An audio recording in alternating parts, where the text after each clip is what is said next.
இறைவனால் தரப்பட்ட ஒரு அருட்கொடையாக வரப்பட்ட நபிகள் நாயகம் ஸல்லல்லாஹு அலைஹி வஸல்லம் அவர்களுக்கும் அவரோடு தோளாக துணையாக உயிராக உணர்வாக உறவாக இருந்த சஹாபாக்களுக்கும் கண்மணி ரசூல் அவர்களுடைய கிளையார்களுக்கும் சாந்தியும் சமாதானமும் கிடைக்க வேண்டும் என்று வாழ்த்தி என்னுடைய பணிக்கு வருகிறேன்.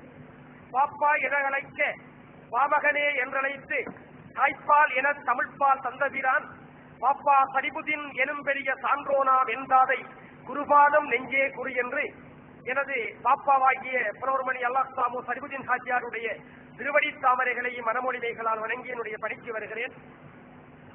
சூதறியாத மாணவர்களை எல்லாம் சுதந்திரமாக தள்ளுமுறச் செய்வதற்கு குலனருள் தெய்வ கொள்கை மேன்மை கலைபெயல் தெளிவு கட்டுரைவன்மை நிலைமலை ஆட்சி என்கின்ற நன்னூராருடைய இலக்கணத்துக்கு அமைவாக இந்த கல்லூரியினுடைய பண்பிலிக்க அதிபர் அவர்களே, இஸ்லாத்தினுடைய காத்திரமான பெருந்தகையாக வந்திருக்கின்ற மௌலவி அலியார் பலாஹி அவர்களே, என்றும் என் அன்புக்கும் பாத்திரத்துக்கும் உரிய எம் புகாரி மௌலவி அவர்களே, அருட்தந்தை அவர்களே,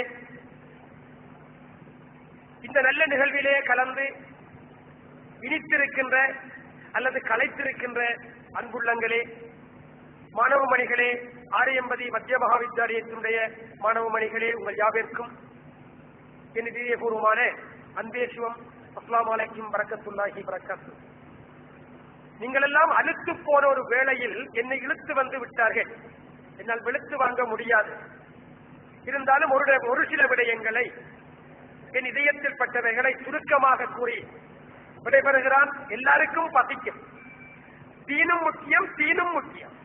ஆகவே அந்த வகையிலே ஒரு சில விடயங்களை உங்களோடு பகிர்ந்து கொண்டு விடைபெறலாம் என்று நினைக்கின்றேன். கொல்லர் தெருவிலே ஊசி வீக்கக்கூடாது என்பது ஒரு பழமொழி. இந்த காத்த மாநகர் சும்மா அல்ல, அன்பினை காத்த மாநகர், அருளினை காத்த மாநகர், பண்பினை காத்த மாநகர், பாசத்தை காத்த மாநகர், தீனை காத்த மாநகர், செல்லும் தமிழை காத்த மாநகர் இந்த காத்த மாநகர். இந்த காத்த மாநகர் என்கின்ற இந்த மண்ணிலே இஸ்லாத்தை ஆழ அகலமாய் நீளமாய் படித்த உங்களிடத்தில் நான் இதை கூற இருந்தாலும் கூற வேண்டிய கடமைப்பாடு எங்களுக்கு உண்டு. நாங்கள் அப்படி ரசூல் அவர்களை பற்றி பார்த்தோம் என்பதை உங்களிடத்திலே சொல்ல வேண்டிய தேவை எங்களுக்கு உண்டு. ஏனென்றால் இப்போது வாழ்கின்ற இஸ்லாமியர்கள் பொதுவாக ஹலால்களை ஹராமாக்கிக் கொண்டு ஹராம்களை ஹலாலாக்கிக் கொண்டவர்களாகத்தான் வாழ்கின்றீர்கள். இது எங்களுக்கு ஒரு உள்ளுணர்வாக ஒரு வேதனை. ஏன் காரணம் என்ன? இந்த ரசூல் அவர்களை பற்றி தெளிவாக தெரியவில்லையா? ஒரு கேள்வி. புனித ஹவ்வத்துல்லா என்கின்ற இறை இல்லத்தை கட்டிய இப்ராஹிம் அலைஹிஸ்ஸலாம் அவர்கள் ஒரு துஆ செய்தார்கள். யார் அப்புவே ரஹ்மானே, என்னுடைய சந்ததிக்குள்ளே ஒரு அருட்கொடையை நீ அனுப்பி வைப்பாயாக என்று சொல்லி ஒரு துஆ செய்தார்கள். அதற்கு மட்டும் பெருமானார் பிறக்கவில்லை. காலம் அங்கே கடுந்தவம் செய்தது, காலையும் மாலையும் களிமா சொன்னது, பாலை மணலெல்லாம் பகல் நோன்பு இருந்தது, தோழினந்தனைகள் துவா செய்திட காற்றும் சென்றது கட்சி யாத்திரை, எழில் மலை கைகளை ஏந்தியபடியே வானம் நட்சத்திரம் வாய்களை திறந்து தூங்காத இரவெல்லாம் துவா கேட்டது, அகில உலகத்துக்கு சாந்த நதிகளை இறைவன் பற்றாச் செய்தனன். தருமமாகவே வந்து பிறக்கப்பட்டவர் கண்மணி ரசூல் அவர்கள். மாதங்கள் இணைந்து காலை இதமான ஒளி சிந்தும் வேளை, மாதமான் ரபியவுல் முறைவரே 12ஆம் நாள் இந்த பூதலத்து அருட்கொடையினை ஆமீனா பெற்றார். அது எதனால் பெற்றார் என்று கேட்டால், இறைவனுடைய எண்ணம் கண்மணி ரசூல் அவர்கள் இந்த மண்ணிலே பிறக்க வேண்டும் என்பது இறைவனுடைய எண்ணம். ஆகவே அவருடைய வாழ்க்கை, நான் ஒரு தடவை பல ஆண்டுகளுக்கு முதல் கல்முனை சாகிரா கல்லூரியில் நடைபெற்ற ஒரு மீலாத் விழாவிலே அருண் மல்லாஜ் அஸ்ரப் அவர்களுடைய தலைமையில் வந்த நிகழ்விலே ஒரு விஷயத்தை உலமாக்களிடத்திலே சொன்னேன். என்னுடைய அன்புக்குரிய அரியதாஸ் ஆசிரியர் அவர்கள் இருக்கிறார்கள், அவர்களுக்கு தெரியும். என்னுடைய இந்து கோயில்களில் எல்லாம் அன்னலார் கண்மணி ரசூல் அவர்களை பற்றி நான் தெளிவாக சொல்வது. ஏனென்றால் நாங்கள் காளியை வழிபாடு செய்பவர்கள், அது பெண் தெய்வ வழிபாடு. என் பேரன்புக்குரிய புகாரி மௌலவி அவர்கள் கூறினார்கள், அரபு நாட்டிலே பிறந்த ஒரு செய்தி. அரபு நாட்டிலே பல ஆண்டுகள் கழித்து ஒருவன் வருகிறான் வீட்டுக்குள்ளே, தன்னுடைய மனைவியை பார்க்கிறான், மனைவியினுடைய கையிலே ஒரு பெண் குழந்தை இருக்கிறது. ஏது குழந்தை என்று கேட்கிறான். அந்த மனைவி அழகாக சொன்னால் இது நம்முடைய குழந்தை. அப்படியா என்றவன் பூரித்தார் அல்ல, கண் சிவந்தது. அந்த குழந்தைகளை தன்னுடைய தோளிலே தூக்கி விட்டு அரபு மண்ணுக்கு செல்கிறான், பாலைவனத்துக்கு செல்கிறான். அங்கு ஒரு மடுவை வெட்டுகிறான். குழந்தை பார்க்கிறது, தந்தையினோடு விளையாடுவதற்காக மடுவை வெட்டுகிறான். குழந்தையை மடவுக்குள்ளே வைத்தான், மண்ணை போடுகிறான். ஏன் தந்தையே என்னை போடுகிறாய் என்று கேட்டார். நீ ஒரு பாவத்தின் சின்னம் என்று சொன்னான். அப்படிப்பட்ட அடிமையும் மடமையும் நிறைந்த அந்த அரபிய மண்ணிலேதான் இந்த அற்புதமான அருட்கொடை வந்து இறங்கியது. தபத்தினால் வந்தது, தெய்வ தபத்தினால் வந்தது, அருளால் வந்தது. அந்த காலகட்டத்தினுடைய நியதி தர்மம். இவர் பிறக்க வேண்டும். அவர் உலகத்துக்கே கிடைத்தவர். அப்போது நான் என்ன செய்தியை சொன்னிருந்தால், நாங்கள் எங்களுடைய இந்து ஆலயங்களிலேயே கண்மணி ரசூல் அவர்களை பற்றி சொல்லுகிறோம். ஏன் உங்களுடைய உலமாக்களால் எங்களுடைய இடங்களுக்கு வந்து அண்ணலாரை பற்றி சொல்ல முடியவில்லை என்ற ஒரு விஷயத்தை சொன்னேன். ஏனென்றால் அந்த கண்மணி ரசூல் அவர்கள் தான் எந்த தாயினுடைய பாதத்திலே, உங்களுக்கு தெரியும், யுத்தத்திலே சென்றுதான் சுவனத்துக்கு செல்ல வேண்டும் என்று சென்றவனிடத்திலே கேட்டார், நீ எதற்காக செல்ல போகிறாய்? நான் சுவனத்துக்கு செல்ல வேண்டும் நாயகமே என்று கேட்டார். அப்போது என்னுடைய தாய் இருக்கிறாவா? ஆம். அவைக்குரிய தொண்டுகளை எல்லாம் செய்தையா? இல்லை. நீ உன்னுடைய தாய்க்குரிய தொண்டுகளை செய், நீ எந்த சுவனத்தை தேடுகிறாயோ அந்த சுவனத்துக்கு செல்வாய் என்று சொல்லி கண்மணி ரசூல் அவர்கள் மிக அழகாக சொன்னார்கள். அப்படி என்று சொன்னால் அந்த தாயினுடைய பாதத்திலேதான் சுவனம் இருக்கிறது. அது மாத்திரமல்ல, இந்த உலகத்திலே மன்னிக்கக்கூடிய நீதிமன்றம் ஒன்று உண்டென்றால் அது உன் தாயினுடைய இதயம்தான் என்று கூட கண்மணி ரசூல் அவர்கள் மிக அழகாக சொன்னார்கள். சமரசம் பொதுவாக சமயங்களை பொறுத்தவரையில் ஒரு பிரச்சனை. ஒரு காலத்திலே இஸ்லாமிய சமயம், கிறிஸ்தவ சமயம், பௌத்த சமயம், இந்து சமயம், இது நவீனத்துவம் அடைந்து எப்ப மதம் என்று வந்ததோ, இஸ்லாமிய மதம், கிறிஸ்தவ மதம், பௌத்த மதம், இந்து மதம் என்று எப்ப வந்ததோ அன்றிருந்து நமக்கு வெறி பிடித்து விட்டது. சமயம் என்பது சமைக்கப்படுதல். பெருமானார் தன்னுடைய சகாபாக்களத்திலே சொன்னார், உலகத்திலே ரெண்டை விட்டு செல்லுகின்றேன், ஒன்று வஹியாகி அல்குரானையும் அதிசையும் விட்டு செல்லுகின்றேன் என்றார். இவை ஊடாக ஒருவன் சமைக்கப்பட்டால் அவன் இஸ்லாமியன். பைபிளினூடாக, பரிசுத்த வேதாகமத்தினூடாக, அந்த விவிலியத்தினூடாக ஒருவன் சமைக்கப்பட்டால் அவன் கிறிஸ்தவன். பகவத்கீதை, பிரம்மசாஸ்திரங்கள், உபனிஷத் போன்றவைகளின் ஊடாக ஒருவன் சமைக்கப்பட்டால் அவன் இந்து. தம்மதத்தினூடாக ஒருவன் சமைக்கப்பட்டால் அவன் பௌத்தன். ஆனால் அப்படி சமைக்கப்படாமல் மதம் கொண்டவனாக மாறினால் மதம் கொண்ட யானையாக மாறுவான். என்ற சமயத்தினுடைய உள்ளுணர்வு தேவை. நான் சின்ன வயதிலே, நான் என்னுடைய தாய்மண் நேராவூர் மண், நாங்கள் அங்கே பிட்டும் தேங்காவை போல இஸ்லாமியர்கள் அங்கு வாழவில்லை. அது ஒரு பொய்க்கதை.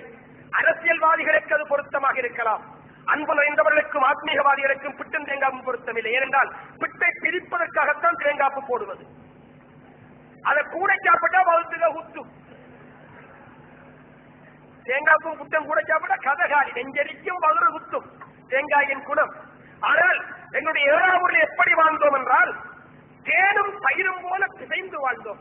அங்கு எங்களுக்கு பேதம் தெரியவில்லை. அதனால்தான் நான் 20 ஆண்டுகள் என்னுடைய பாப்பாவாகிய பிரவர்மணி அல்லாஹ் சலிமுதீன் காட்சியாருடைய வீட்டிலே தமிழ் படித்து வாழ்ந்தேன். அந்த வகையிலே தான் சொல்லுகிறேன். அப்படி ஒரு உறவு எங்களுக்குள்ளே இருந்தது. ஒரு சின்ன வயதிலே என்னுடைய கடையிலே ஒருவர் இருந்தார், ஒரு சுவாமி அன்பர் கடை வைத்திருந்தார். அவருக்கும் இன்னொரு யாழ்ப்பாணத்தாருக்கும் சண்டை ஏற்பட்டது. அந்த படியை எடுத்து அந்த யாழ்ப்பாணத்தாருடைய தலையிலே உடைத்து விட்டார். சுருட்டு சுத்த வந்தவருடைய தலை. என்ன விஷயம் என்று கேட்டா, மத சண்டை.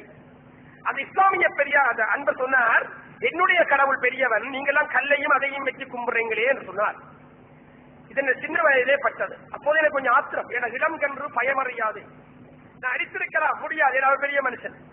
எனக்கு சரியான ஆத்திரம். நான் சாப்பிடவில்லை. என்னுடைய தாய் கேட்டாய், நீ என்னடா நீ காண்டம் ஒரு சாதியா இருக்கிறான்? இப்படி இந்த கடைக்குள்ள இப்படி பிரச்சனை குத்து சொன்ன கடைக்குள்ள எனக்கு கஸ்டமரே சோனிகளை எல்லாம் வெட்டோணும் போல ஆத்திரம் வந்தது. அப்போது இந்த அம்மா சொன்னா, நீ சோனியை வெட்டு, இஸ்லாமியனை வெட்டிடாதுன்னு சொன்ன. சோனியை வெட்டு, அது நல்ல விஷயம், இஸ்லாமியனை வெட்டிடாதே. அப்ப சொன்னா நீ இஸ்லாம் படிக்க வேணும். அப்ப சொன்ன நீ ஒலி செய்து இஸ்லாம் படிக்கணும். ஏன்னா அது சும்மா மனுஷனால் எழுதப்பட்டதுன்னு நீ படிக்கலாம், அது இறைவனால் அருளப்பட்டது. அதுக்கு நீ கவனமோடு படிக்கணும்னு சொல்லி அவருடைய பிச்சைமுத்து புலவர் என்கின்ற ஒரு கண்ணிற்கு கூட மகான் இருந்தார்.